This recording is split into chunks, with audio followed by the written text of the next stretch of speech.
আসসালামু আলাইকুম। আশা করি সবাই ভালো আছেন। আমি শুভ আছি আপনাদের সাথে। আজকের টিউটোরিয়ালে আমরা দেখব কিভাবে একটি স্পটলাইট ইফেক্ট ক্রিয়েট করতে হয়। তো আমি ফটোশপে আসার পর আমি আমার এই পিকচারটা নিয়ে এসেছি। এটাতেই আমরা আজকে আমাদের ইফেক্টটা ক্রিয়েট করব। আমি এই পিকচারটার লিঙ্ক ডেসক্রিপশনে দিয়ে দিব, আপনারা চাইলে সেখান থেকে ডাউনলোড করে প্র্যাকটিস করতে পারেন। তো সর্বপ্রথম আমরা এখান থেকে একটা লেয়ার নিয়ে নিব। নেওয়ার পর আমরা এখান থেকে চলে যাব রেক্ট্যাঙ্গেল মার্কুই টুল নিয়ে নিলাম। আমি অল্টার চেপে একটু জুম করে নিব। তারপর আমি এখান থেকে এতটুকু পর্যন্ত একটা রেক্ট্যাঙ্গেল ড্র করে নিলাম। তারপর আমরা চলে যাব এখান থেকে গ্রেডিয়েন্ট। এখান থেকে গ্রেডিয়েন্ট টুল নিয়ে নিব, প্লাস এখানে একটা ক্লিক করে দিব।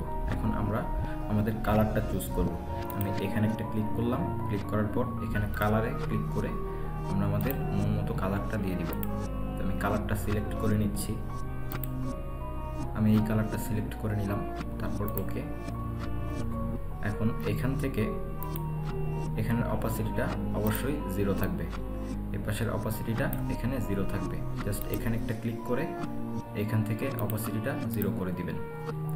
তারপর আমি এটাকে একটু ডান দিকে চাপিয়ে দিতে পারি, ওকে। তারপর আমরা ওকেতে ক্লিক করতে পারি। এখন আমি জাস্ট এটার মিডল থেকে এই নিচে পর্যন্ত গ্রেডিয়েন্ট দিয়ে দিলাম।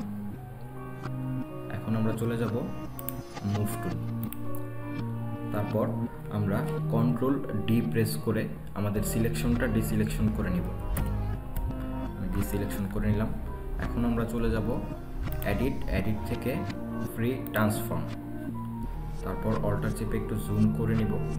আমরা এটাকে আমাদের জায়গা মতো বসিয়ে নিব। আমি কন্ট্রোলে প্রেস করে এখান থেকে এতটুকু পর্যন্ত দিয়ে দিতে পারি। আবার এই পাশে কন্ট্রোলে প্রেস করে এখান থেকে এতটুকু পর্যন্ত দিয়ে দিতে পারি। তারপর আমরা ইচ্ছা করলে এটাকে নিচের দিকে আরেকটু বাড়িয়ে দিতে পারি। আমি এতটুকু দিয়ে দিলাম। এটাকে আরেকটু মিডলে দিয়ে দিতে পারি আমরা।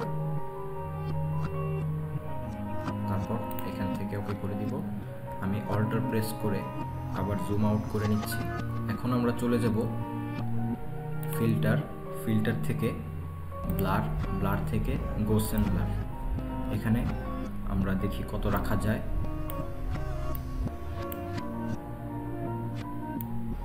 এখানে যতটা ব্লার করবেন এটা ততটা ব্লার হবে। তো আপনার যতটুকু প্রয়োজন এখান থেকে নিয়ে নিতে পারেন। আমি এখানে 19.4 দিয়ে দিলাম। তারপর ওকে। তো এখন যদি আপনি চান তাহলে এটাকে আরেকটু কাস্টমাইজ করতে পারেন। সাপোজ আপনি শিফট চেপে এটাকে আরেকটু নিচে নিতে পারেন যতটুকু আপনার প্রয়োজন হয়। তো আমি আর নিচে নিলাম না, এতটুকুই থাক, আমার কাছে এতটুকুই ভালো মনে হচ্ছে। তো এটাই হচ্ছে আমাদের এডিট। তো এখন আমরা যদি এটাকে অফ করে অন করি, দেখুন কতটা পার্থক্য। এটা খুবই সহজ উপায়ে খুবই ইন্টারেস্টিং একটা জিনিস। আপনি চাইলে প্র্যাকটিস করতে পারেন।